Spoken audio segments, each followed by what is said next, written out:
They were not newly married couple.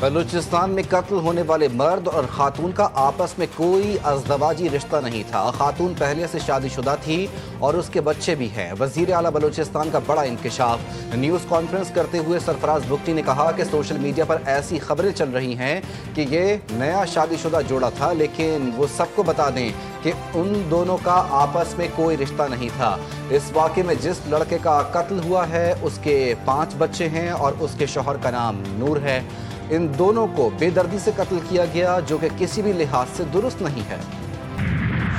Rawalpindi اسلام آباد میں موسلادھار بارش، چند گھنٹوں میں طوفانی بارش نے تباہی مچا دی. سب سے زیادہ بارش سید پور ویلج میں 167 ملی میٹر ریکارڈ. برساتی نالے میں بھر گئے، متعدد گاڑیاں تنکوں کی طرح بہہ گئیں.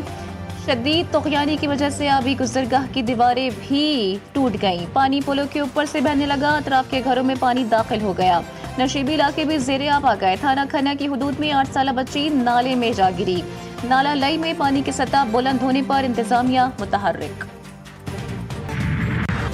مونسون بارشوں کا چوتھا اسپیل 25 جولائی تک جاری رہے گا. ترجمان پی ٹی ایم پنجاب کے مطابق گزشتہ 24 گھنٹوں میں پنجاب اور خیبر پختونخوا میں بارشوں کے دوران مختلف حادثات میں 13 افراد جاں بحق ہوئے. 26 جون سے 20 جولائی تک ملک بھر میں بارش سے اموات کی تعداد 216 سے بڑھ گئی.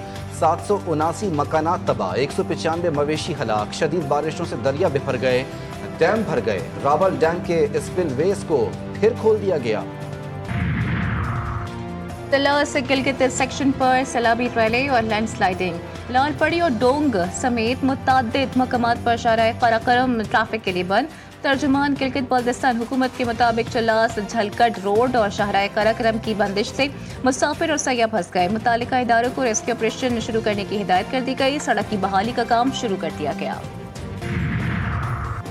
کراچی والوں کے ارمانوں پر پانی پھر گیا. مونسون کا تیسرا اسپیل کمزور پڑ گیا.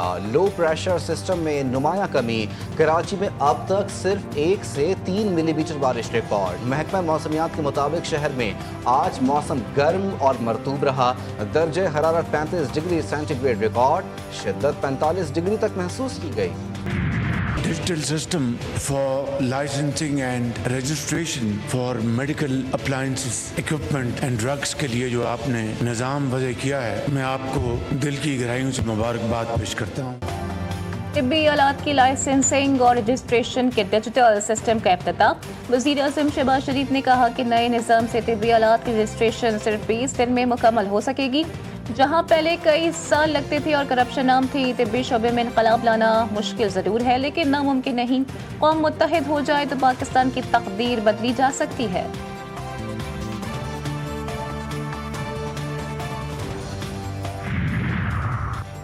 پاکستان میں سالانہ آبادی نیوزی لینڈ کی کل آبادی جتنی بڑھ رہی ہے. پاکستان میں طبی آلات کی رجسٹریشن کا عمل بہت مشکل تھا. میڈیکل ڈیوائسز کی ریگولرائزیشن کے لیے سفارشی کلچر ختم کر دیا.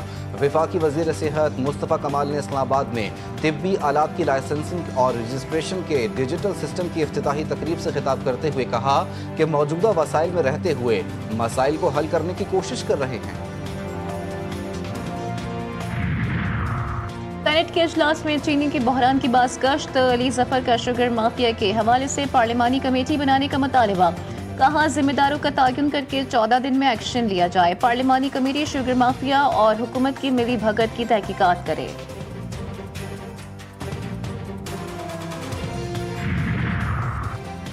جوڈیشل کمپلیکس میں توڑ پھوڑ، احتجاج کے 3 مقدمات. اسلام آباد کی انسداد دہشت گردی عدالت کا وزارت قانون کی جانب سے 3 خطوط کے باوجود جواب نہ آنے پر برہمی کا اظہار. ملزم کو عدالت میں پیش نہ کیے جانے کی صورت میں ویڈیو لنک یا جیل ٹرائل کی تجویز. غیر حاضر ملزمان کی وارنٹ گرفتاری جاری. اسد کیسر اور پرویز الہی کی حاضری سے استثناء کی درخواستیں دائر. سماعت 31 جولائی تک ملتوی.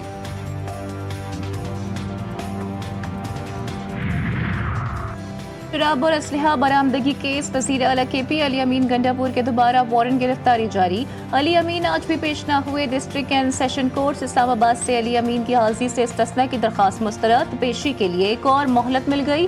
سماعت مزید 22 جولائی تک ملتوی کر دی گئی.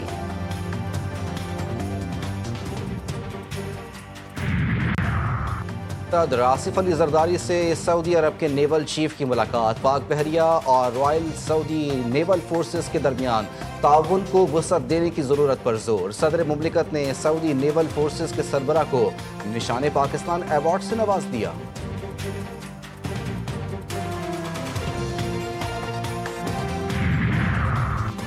خوراک کا بحران اور موسمیاتی تبدیلی بڑے چیلنجز ہیں۔ پاکستان 2030 کے ایجنڈے کے لیے پرعزم ہے۔ نیو یارک میں پائیدار ترقی سے متعلق اقوام متحدہ کا اعلیٰ سطح کے سیاسی فورم سے خطاب کرتے ہوئے وزیر خارجہ اسحاق ڈار کا کہنا تھا کہ اڑان پاکستان پروگرام ملک کی ترقی کا منصوبہ ہے۔ وزیر خارجہ پاکستان کی جانب سے سلامتی کونسل کی صدارت سنبھالنے کی تقریب میں شریک ہوں گے۔ نیو یارک اور واشنگٹن ڈی سی میں دو طرفہ اہم ملاقاتیں بھی اسکیجولڈ۔ اسحاق ڈار تو ریاستی حل سے متعلق بین الاقوامی کانفرنس میں پاکستان کی نمائندگی بھی کریں گے۔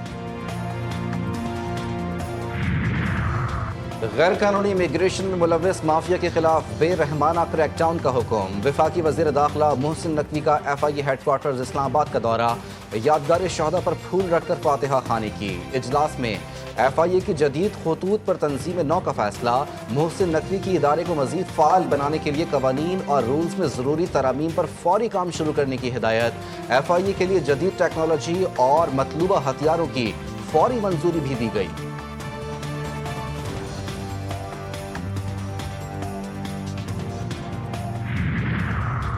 ممبئی دھماکوں کے کیس میں 12 مسلمان 19 سال بعد بے قصور قرار۔ ممبئی ہائی کورٹ نے تمام ملزمان کو بری کرنے کا حکم دیتے ہوئے کہا ہے کہ پروسیکیوشن جرم ثابت کرنے میں ناکام رہا۔ 2006 میں ممبئی کے لوکل ٹرین کے اسٹیشنز پر 7 بم دھماکوں سے 189 افراد ہلاک ہوئے تھے۔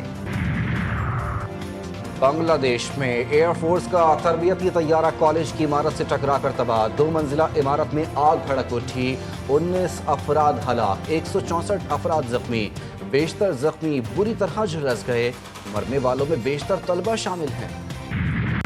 صہیونی فوج کا فلسطینیوں کو بھوک کے بعد پیاس سے مارنے کا گھناؤنا منصوبہ، غزہ سٹی واٹر پلانٹ پر بم برسا دیے، 5 فلسطینی شہید، کئی زخمی۔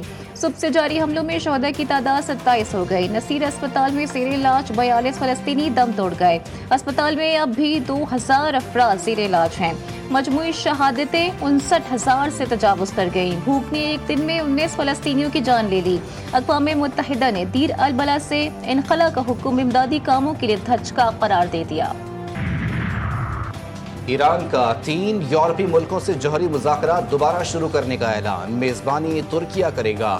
ترجمان ایرانی وزارت خارجہ کے مطابق برطانیہ، جرمنی اور فرانس کے ساتھ مذاکرات آئندہ جمعے سے استنبول میں ہوں گے۔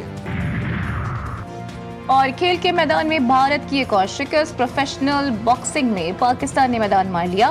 پاکستانی باکسر آقا کلیم اللہ نے 52 کلو گرام کیٹیگری میں بھارت کے وصال راوی کو ہرا کر بیلٹ ٹو بولڈ Azerbaijan professional championship gold medal حاصل کر لیا۔ آقا کلیم اللہ نے کہا ہے کہ بھارت کے خلاف جیت والدہ کی دعاؤں کا نتیجہ ہے۔